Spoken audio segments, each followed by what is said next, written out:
नोंथांनि सोंनायनि फिननायखौ आं बेखौनो बुंनो नागिरदों नंगौ एनइटि फराम एक्स एनडिबि हिसाबै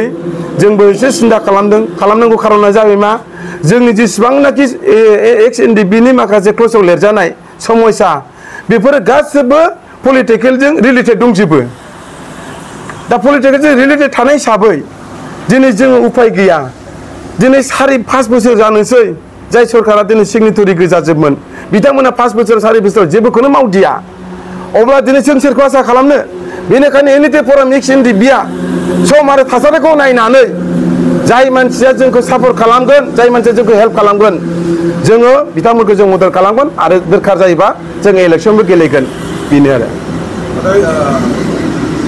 दानस्रां नार्जारिया मैयानि बेलायाव फंसे खोथा बुंदों जे आंखौ बिबाननिफ्राय बोख्लायनायनि आन्दोआवहाय राजनिथि आखाइ दं होननानै दानस्रां नार्जारिनि मैयानि जिखिनि बड'लेण्ड रादाबाव जे होनाय आंखौ जे जेनेरेल सेक्रेटारि पदनिफ्राय जे बोख्लायनाय बियो 100% मा होनो पलिटिकेलि माखासे षड्यन्त्र दं होननानै बुंदों बे बिथांनि खोथा बिथाङा जे सानदों बिथाङा मानो सानदों होनबा बिथाङा गावनो पलिटिकेलजों रिलेटेड थाखानाय नालाय ओंखायनो बे पलिटिकेलनि बाथ्रायाल' बिथांनि गोसो गोरबोआव हाबबाय थाखायो बे बिथांनि मेटार खिन्थु जोंहा दिनै जोंनि समस्याखौ मावनो थाखाय जोङो दिनै सोरबा पलिटिकेलनि दिनै सापर्ट लानो हागोन खिन्थु बिथांखौ रिसाबल खालामनो थांनायाव खुनु बेवहाय एनइटि फरामा सोरनिबा पलिटिकेलनि बेवहाय मोनसेबो आखाइ गैया बुंबावनांगौ बाथ्रा दङ दानस्रां बिथांनिसिम बिथाङा एसे मोनथिना लानाया रोखा मोजां बेनो जाहैबाय जोंहा थांनाय मेनि 7 तारिखआव एमपि इलेक्शन जादों बे एमपि इलेक्शननि सिगाङावबो जोङो एनइटि फराम एक्स एनडिबिनिफ्राय जोङो मोनसे साइलेन्ट जानानै थानो होननानै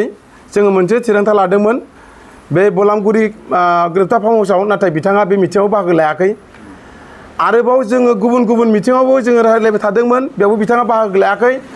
नाथाय जों जेला एनइटि फरामा जेला जोङो साइलेन्ट थादों एमपि इलेक्शनाव नाथाय जोंहा मानगोनां दानस्रां नार्जारि बिथाङा एमपि इलेक्शनाव गावनि टिमखौ लानानै बिथाङा मा खालामखो मेनि 7 तारिख खालि क'क्राझार टाउनावनो थानाय बिपिएफ अफिसाव दरखं मोखाङावनो लैहोर फंबायखौ दिनै बिथांमोना मोनसे टिम लानानै बिथांमोना होसोदों आरो दिनै बुदों बे बुनायावथ' 100% दिनै दानस्रां जुरिस दङ बेनि कमप्लिटलि फुटेज दङ सिसि केमेराजों सेबखांजानाय सावगारि दङ दिनै थिग बेबायदिनो दिनै जोंखौबो बे एमपि इलेक्शनावहाय गावबा जिनो बाहागो लानानै खामानि मावजानो लुबैदोंमोन नाथाय जोंहा दिनै एनइटि फराम एक्स एनडिबि हिसाबै जोङो जेरै साइलेन्ट थानानै जोङो दिनै थानो होननानै जों सानदोंमोन नाथाय बिथाङा बे साइलेन्ट होननाय सोदोबखौ दुखु मोननानै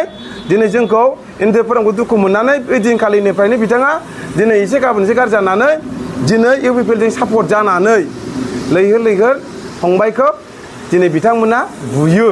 दा बेवहाय कमप्लिटलि जुरित दङ बिथांमोना दानस्रां नार्जारिया आरो बेजों लोगोसे सानैसो गथ'फोर दंफायो दा बेनिखायनो दिनै बिथांनि रिजोना जे बिदों